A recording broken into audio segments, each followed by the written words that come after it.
Lovelies. It's been a while since I posted. I've been busy and started a new business, private chefing, Cheetah Cooks. Plus, life goes on at cheetahcooks.com. Today, I have a guest, CIA graduate Aubrey. We're preparing butter based herb and garlic strip steaks, homemade pasta, grilled squid, and homemade marinara sauce. I hope you enjoy it.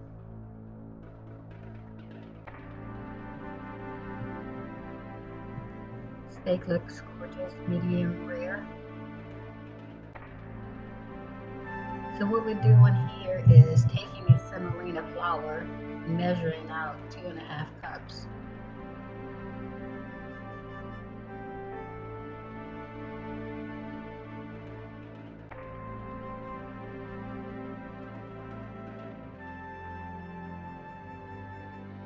We want to dump that in the center of a clean countertop and make a well. Add eggs, olive oil, salt. Mix that together for a little bit and then start to add your water.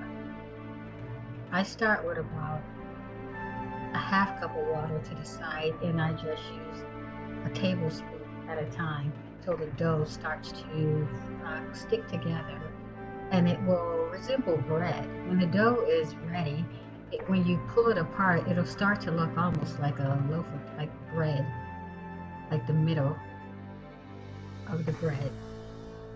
That doesn't make sense. Okay, it'll look like bread dough, basically. So what you want to do is keep on kneading the dough for about 10 minutes until you can pull it apart. And when you pull it apart, like I said, the inside almost resembles bread, in my opinion.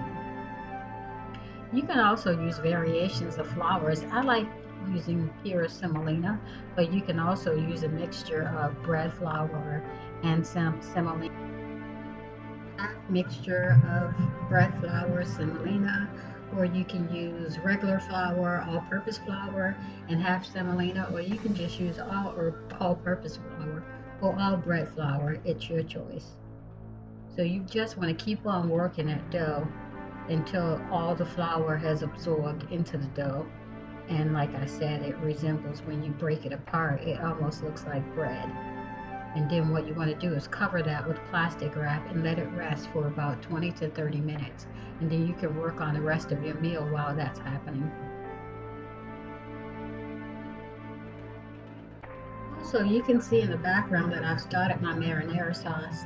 I've chopped a half of a large onion, one shallot, and I'm going to chop some garlic. And I put one big garlic clove in there, and then I just smashed the other one and put it in there to give the sauce some fragrance. And I wanted to keep that garlic clove whole. So there I'm chopping one, and then the other one I'm just going to smash it and put it into the sauce. If you like, you can start this sauce with olive oil into the pan with your vegetables and let the vegetables simmer for a while, or you can just go ahead and put everything in at once like I'm doing right here. Right here I have a can of San Marzano tomatoes.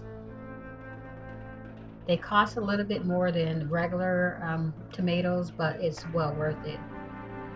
The flavor and the texture of the tomato is it's not compared to anything. You don't have to cook the sauce a long time when you use San Marzano tomatoes because the tomato is so rich that it's going to give you a nice thick sauce.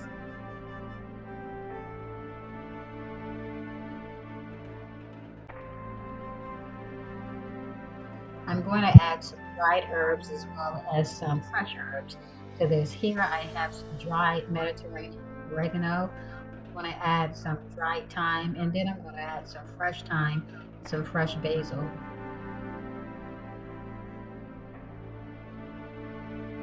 This was in the fall time when I had some herbs growing in my garden.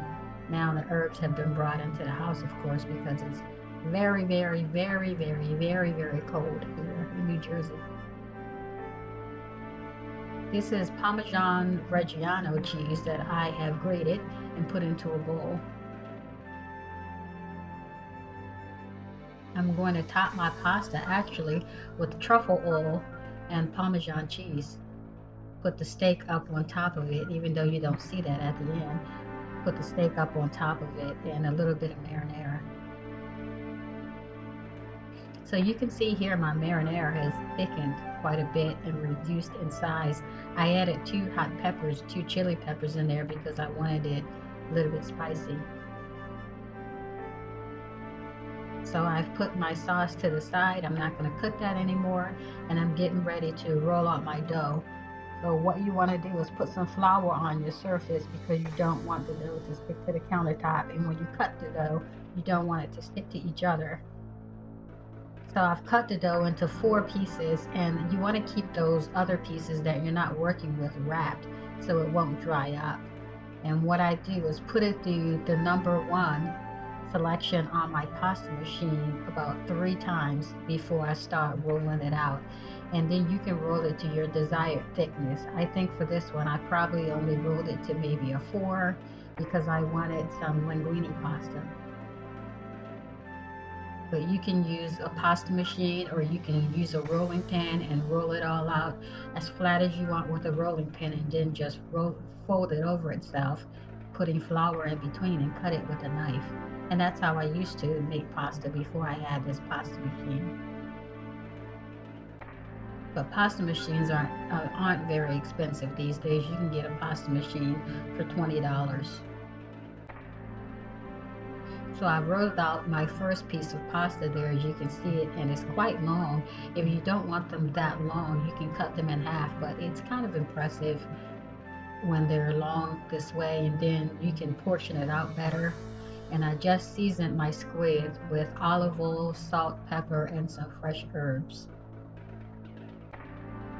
So my steaks right here were resting while I was making my marinara sauce. You want to pull those out of the refrigerator and let them come to room temperature before you cook them, because you want the steak to be the same temperature so the middle won't be cold, because then the meat will kind of seize up and it won't cook properly. So you let your meat, always take your meat out a little while before you're about to cook it. And those 2 pans I got screaming hot for my squid and for my steaks. So right now we're cooking the steak on both sides and rolling out the rest of the pasta there.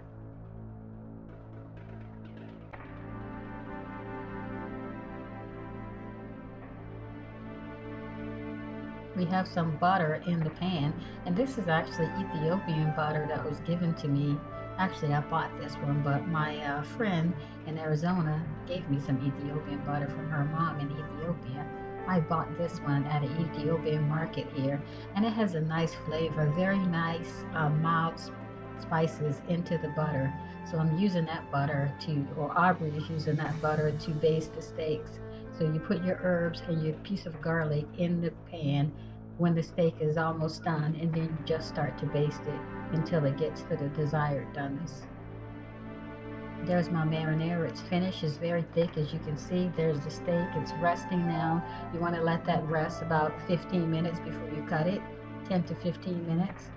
I'm grilling my squid now, and as you can see, look at that beautiful pasta. You want to get your water to a hard boil there.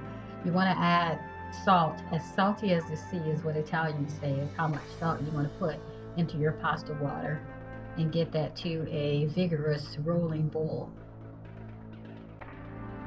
So you want to shake off the excess flour and add pasta, maybe about a portion or 2 portions at a time, and only cook that for about 1 to 2 minutes because it's fresh pasta. You don't want it to be mushy or fall apart. You want it a little al dente. And it's beautiful. When you make your own pasta, there's nothing like it. Even if you buy fresh pasta, there's nothing like making your own pasta. Right here we added some truffle oil and just giving that a toss and adding parmesan in between. And then we're going to top it with parmesan. So truffle, and you can just eat it that way. I'm telling you, you don't even need marinara sauce. So delicious. So there's the finished pasta. The grilled squid I have topped with some of the marinara, and there's the steak portioned out. This is a delicious meal. It only took about I would say maybe an hour and a half to make this meal from start to finish. And that's only because we had to let the pasta rest. But please give it a try. If you have any questions, please leave me a comment below and visit my new website at cheetahcooks.com. If you haven't already subscribed, please just subscribe and please give me a like. Thank you so much. I appreciate you all so much.